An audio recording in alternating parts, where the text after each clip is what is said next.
Details একাডেমিতে তোমাদের সবাইকে স্বাগত।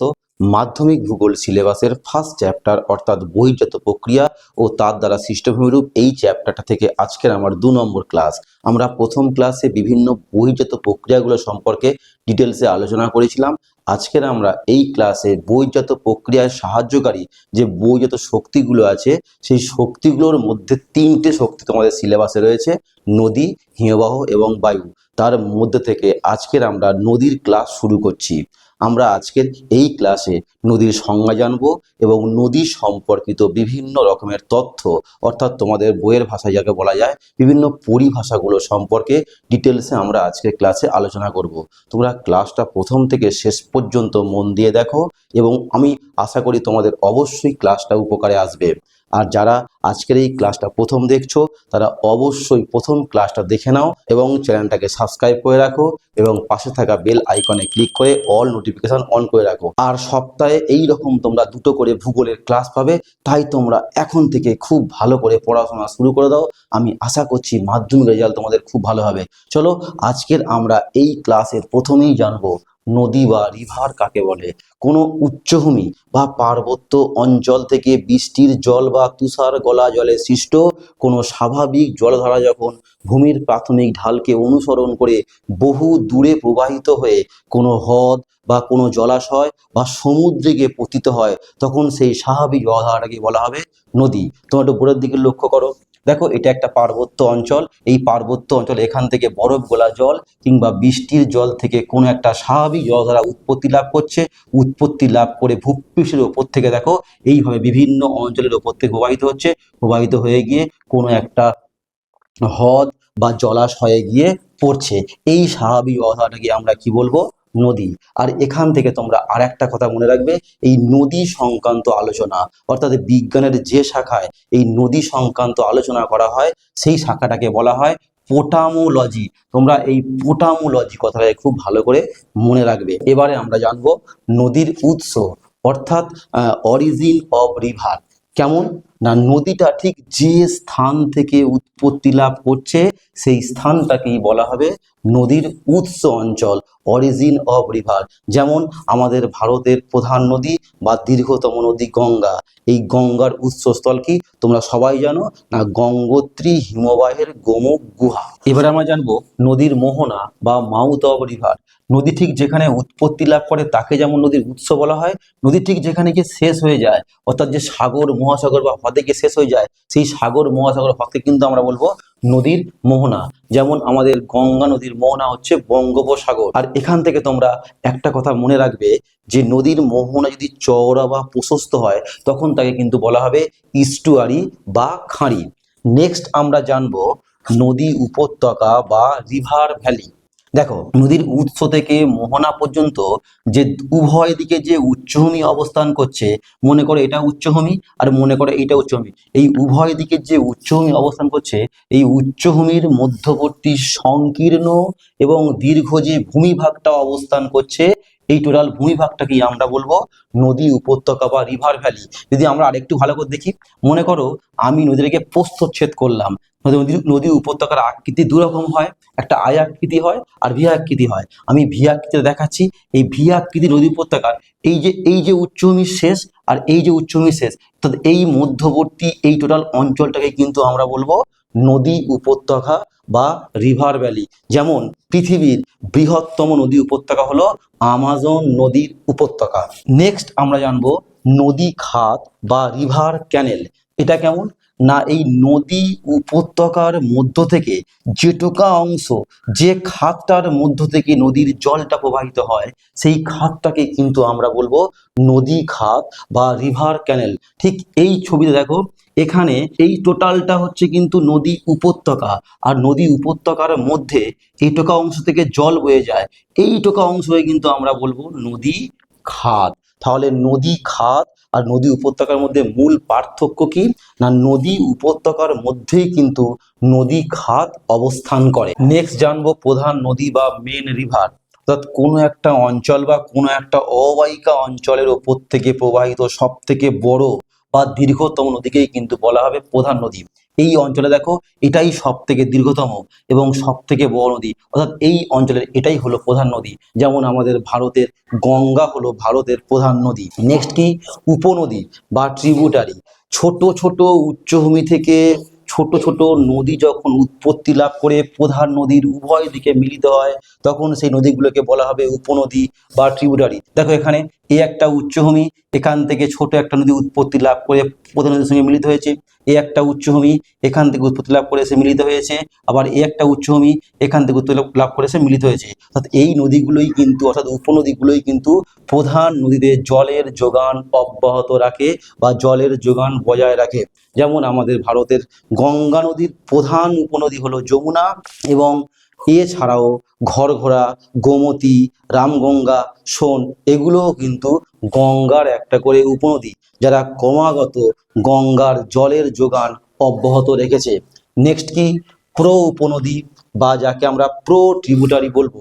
আবার কি, ছোট্ট ছোট নদী বিভিন্ন উৎস থেকে উৎপত্তি লাভ করে যখন আবার এই উপনদীর সঙ্গে এসে মিলিত হয়, দেখো এই একটা উপনদীর সঙ্গে এসে মিলিত হচ্ছে, মিলিত হচ্ছে, এই নদীগুলোকে আবার বলা হবে প্রো উপনদী।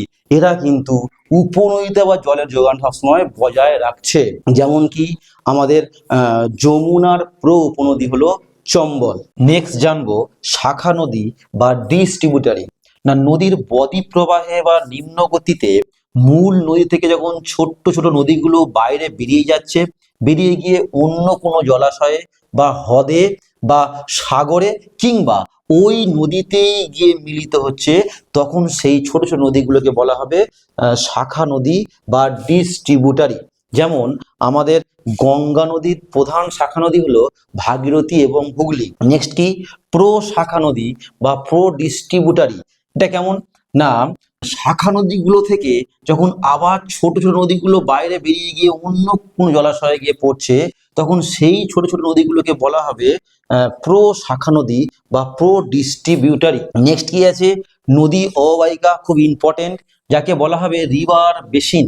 অর্থাৎ এই যে আমরা এতক্ষণ ধরে আলোচনা করলাম, এটা যদি আমরা একটা অঞ্চল মনে করি, এই অঞ্চলের মধ্যে গিয়ে প্রবাহিত প্রধান নদী, উপনদী, প্রো উপনদী, শাখা নদী, প্রো শাখা নদী, এরা সবাই মিলে আসলে এই উৎস থেকে মোহনা পর্যন্ত এই টোটাল অঞ্চলের ওপর থেকে যে প্রধান সবাই মিলে প্রবাহিত হয়ে যে বিশাল বড় একটা অঞ্চল সৃষ্টি করলো, একটা অববাহিকা সৃষ্টি করলো, এই টোটাল অববাহিকা অঞ্চলটাকেই বলা হবে নদী অববাহিকা বা রিভার বেসিন। নেক্সট কি আছে, নেক্সট আমরা জানবো ধারণ অববাহিকা বা ক্যাচমেন্ট বেসিন। এটা কেমন না, শুধুমাত্র পার্বত্য অঞ্চল, যদি আমি ভাবি এটা পার্বত্য অঞ্চল বা উচ্চভূমি অঞ্চল, এই পার্বত্য অঞ্চলে প্রধান নদী, উপনদী, প্রো উপনদী মিলিত হয়ে শুধুমাত্র এই উৎস অঞ্চল, এই পার্বত্য অঞ্চলের মধ্যে যে অববাহিকাটা সৃষ্টি করছে তাকেই কিন্তু বলা হবে ক্যাচমেন্ট বেসিন। তাহলে নদী অববাহিকা আর ধারণ অববাহিকার মধ্যে পার্থক্য কি? নদী অববাহিকা বলতে গেলে টোটাল উৎস থেকে মোহনা পর্যন্ত সমস্ত অঞ্চলটাকেই বলা হচ্ছে, কিন্তু ধারণ অববাহিকা বলতে গেলে শুধুমাত্র উৎস অঞ্চলটাকে কিন্তু বোঝানো হচ্ছে। আসলে এই ধারণ মানে কি, জলটা অর্থাৎ নদীর যে জলের যোগানটা মেনলি পাওয়া যায় কোত্থেকে, না এই পার্বত্য অঞ্চল থেকে। সেই কারণেই পার্বত্য অঞ্চলের এই অববাহিকাটাকে আমরা বলবো ধারণ অববাহিকা বা ক্যাচমেন্ট বেসিন। নেক্সট জানবো দোয়াব। দো কথার অর্থ হলো দুই, আর অব কথার অর্থ হলো জল। অর্থাৎ দোয়াব কথার অর্থ হলো দুটো নদীর মধ্যবর্তী সমভূমি অঞ্চলকে দোয়াব বলা হয়। দেখো তোমরা ছবিতে, এটা একটা নদী আর এটা একটা নদী, এই দুটো নদীর মধ্যবর্তী যে সমভূমির সৃষ্টি হয়েছে, এই সমভূমি অঞ্চলটাকেই বলা হবে দোয়াব। আবার দেখো এই একটা নদী আর এই একটা উপনদী, দুদিক থেকে এই মিলিত হওয়ার ফলে এখানেও কিন্তু একটা দোয়াবের সৃষ্টি হয়েছে। অর্থাৎ দুটো নদীর মধ্যবর্তী সমভূমিকে আমরা দোয়াব বলবো।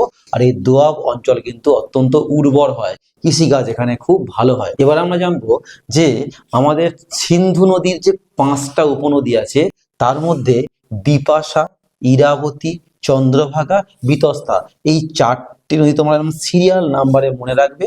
দেখো বিপাশা এবং ইরাবতী নদীর মধ্যবর্তী একটা দোয়াব তৈরি হয়েছে, যার নাম কি বাড়ি দোয়াব, পরীক্ষায় খুব প্রশ্ন আসে। আবার কি ইরাবতী এবং চন্দ্রভাগা, এই দুই নদীর মধ্যবর্তী সৃষ্টি হচ্ছে রেচনা দোয়াব আর কি চন্দ্রভাগা এবং বিতস্তা, এই নদীর মধ্যবর্তী সৃষ্টি হয়েছে চাচ দোয়াব। এই তিনটে দোয়াব অঞ্চল কিন্তু তোমরা খুব ভালো করে মনে রাখবে, এখান থেকে তোমাদের অবজেক্টিভ ঘুরিয়ে ঘুরিয়ে দেওয়া হয়। নেক্সট জানবো জলবিভাজিকা, যাকে বলা হয় ওয়াটার ডিভাইড বা ওয়াটার সিড, অর্থাৎ দুটো নদীর মধ্যবর্তী যে উচ্চভূমি, আবার অন্যভাবে বললে যে উচ্চভূমি দুটো নদীকে পৃথক করে সেই উচ্চভূমিকেই আমরা বলবো জলবিভাজিকা বা ওয়াটার সিড। দেখো এটা একটা উচ্চভূমি, এই উচ্চভূমি এই একটা নদী আর এই একটা নদী, এই দুটো নদীকে পৃথক করেছে, তাই আমরা এই অংশটাকে আমরা বলবো, এই উচ্চভূমিটাকে বলবো আমরা জলবিভাজিকা। যেমন কি পাহাড়, পর্বত, শৈলশিরা এগুলোই প্রধানত জলবিভাজিকা রূপে ভূপৃষ্ঠে অবস্থান করে।